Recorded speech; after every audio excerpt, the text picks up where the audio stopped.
Hello, Clam County. I'm Chad Barkin. And I'm Paige Paisley. Thank you so much for tuning in tonight. On to the news. A helicopter mom, previously cited for tailgating an elementary school bus on the first day of school, was pulled over by a police officer the second time on Monday morning. She was cited for speeding, operating a motor vehicle within the distance of 100 feet behind a school bus, and inattentive driving while texting. In her defense, she was heard yelling, "But he forgot his homework." In violation of the Open Meeting Law and Tri-Town Bylaw 240D, a member of the Clamton Board of Selectmen was spotted eating donuts with the sewer commissioner and the Sippewisset chief of police in a Gull Point coffee shop. Local reporters, gossip mongers, and town council were notified. On Wednesday afternoon, a stranger was spotted walking along a quiet stretch of Ocean Avenue. An area resident called the police to report an unidentified middle-aged male described as unshaven and not from around these parts. When questioned by the police, the man said that he was just getting some fresh air. Residents are reminded to be on the lookout for suspicious behavior and to lock your doors. A caller reported that a rabid squirrel was trying to break into his backyard bird feeder. The dispatcher asked why the squirrel was determined to be rabid.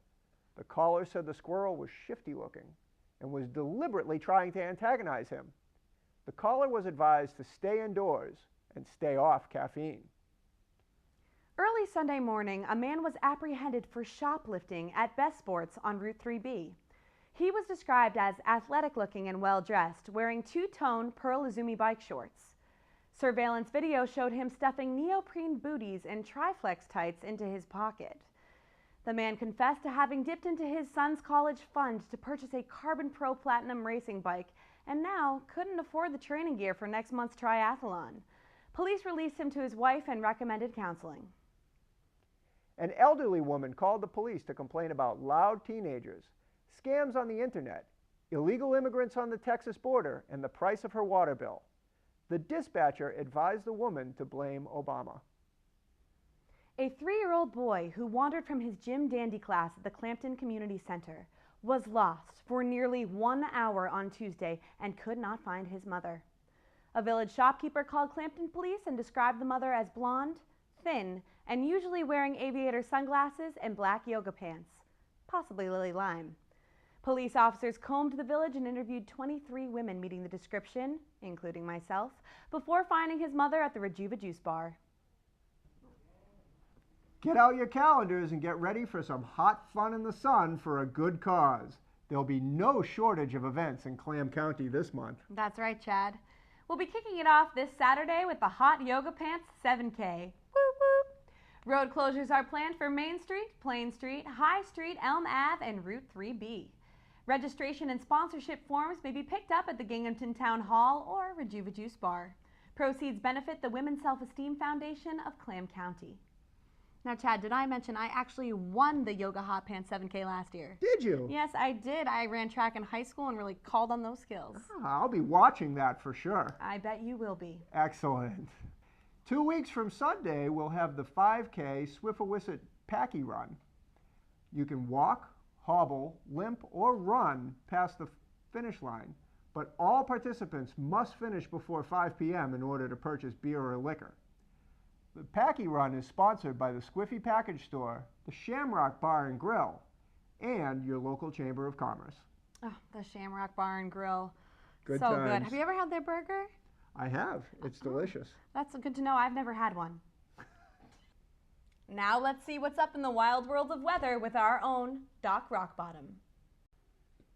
Hello, Doc Rockbottom here with this week's weather for Clam County and vicinity. As you'll see, over here in Clamton, we're expecting significant precipitation, so wear galoshes when you go out. I recommend you wear them on your feet. Over in Sippewisset, it's going to be warm in the daytime and cooler at night, plus you'll have some moon sightings. The moon is in retrospect next week, so all the Gemini should stay away from the aquarium, and the Sagittarian should definitely prepare their resumes because the job outlook is not good for you people.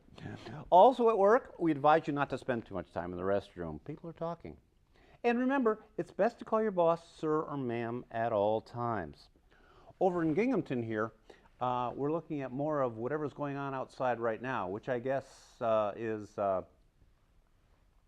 darkness. So lots of darkness this week, and you should expect that for at least half of all next week. Occasionally brighter during the daytime, but we're saying you're going to need your headlights a lot during the darkness, personally and on your cars. Me, I never leave my house without my cave spelunking headlamp after dark. Now then, where was I? Yes, all across the county there'll be rain. There'll be no rain at all this week during the sunny periods, but beware of a low front coming up from the Midwest here, this ugly thing here. And this could cause some gastric distress in some of your pets. So you may want to cut back on the gourmet feasts and give them a little more of the low impact food, if you know what I mean. So let's move along to our weather question of the week.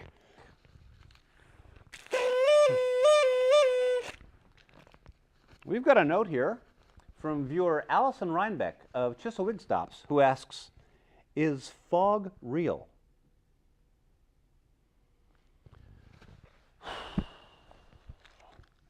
Until next time, stay glued to your ham radios and lock your batten down the hatches. This is Doc Rockbottom, and that's all for this week's folks. Until next time, stay glued to your ham radios and batten down the hatches.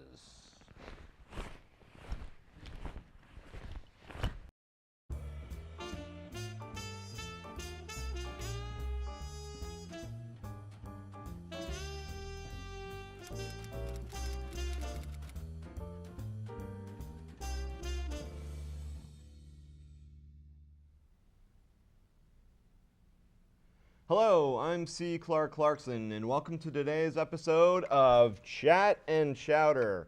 Today my guest is John Geronimo, candidate for Clam County Commissioner. John has an extensive background in both public administration and business. He's also a trained X-ray technician and Kung Fu instructor. In his free time, he enjoys writing letters to the editors of local newspapers. Welcome, John. Thank you. So, Commissioner is a big job. You make policy for the entire county, and you supervise a very large team of employees and volunteers. Yes, I do. By the way, Clark, this is great chowder. Thank you. Do you mind if I call you Geronimo? You call me John. What should I call you? C. Clark, please. C. Clark, please. Yes. Will do. No, just C. Clark. Just C. Clark. And you feel you're up to the challenge? Yes, just C. Clark. I am. The desire to give Geronimo, back to the community? Absolutely, what all of the prompted you above. to run for this Plus, my seat? wife said since retirement, if I don't get out of the house, she's just going to kill Was me. it a concern for a particular issue? John, the cameras are rolling. The contentious Are state you of current sure this is how affairs? you want to present Yeah, it's yourself? cool. It's cool. So, John, what prompted you to run for county commissioner? I would like to enhance the public service mission of Clam County by promoting integrity and providing proactive leadership while acknowledging and respecting the county's heritage and diversity. Plus, I want to gain a little personal prestige, and I can sure use the extra income. These are really good. Do you see this as a stepping stone to higher office? Higher office? Oh, hell yes. I know there's a third floor office. I would love to get that one. Got a great view of the water tower. How would you describe your management style? I've been told it's passive aggressive, but only when I need to be. It says in the job description that attracting, retaining, and motivating county's employees is a main responsibility. How would you go about motivating employees? I believe in a system of punishment and rewards, basically based on snacks. Snacks. Snacks? Yes, I have a large roll of coins, and I dole them out to employees when they've done a good job, and they can use them in the vending machines. Excellent. Do you foresee any barriers to getting nominated? Now, excuse me 1 second here. Got some clam in there. God. Looks like a big one. There we go. Quite a fishing You expedition. got somewhere to put that? Just throw it on the floor. That's Oh. fine. Yeah. Okay. Okay. So, Question?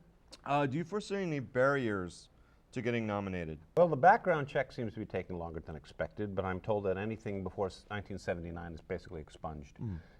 Also, I'd like to state for the record that the harassment question that has come up is absolutely false and will be shown to be unfounded.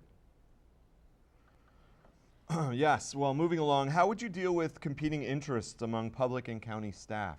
Is that your knee touching my knee? No. Must be the table. Yeah, yes. There's that. How would you deal with competing interests among the public and county staff? I say let them fight it out among themselves. Let's take it out in the parking lot. Let them duke it out, take care of themselves any way they want to. Let's have a free-for-all. See who's left standing. Then we'll have results. Clam County residents have grievances and vendettas going back 30, 40, 50 years, and it's best to just get all these things out in the open. I'd also like to point out that the border issues are very, very important. We've got to guard our borders, not let people from the North Shore come down here, not let people from the western suburbs infiltrate Clam County. So how should people contact you if they have any questions? I prefer that they not contact me, that I just like to use the statement, don't call me, I'll call you. Anything else I can tell you? Yeah, I can,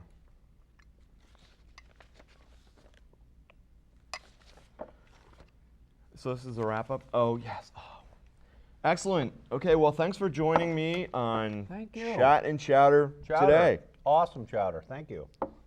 Don't forget to vote. Till next week, bottoms up. Bottoms up.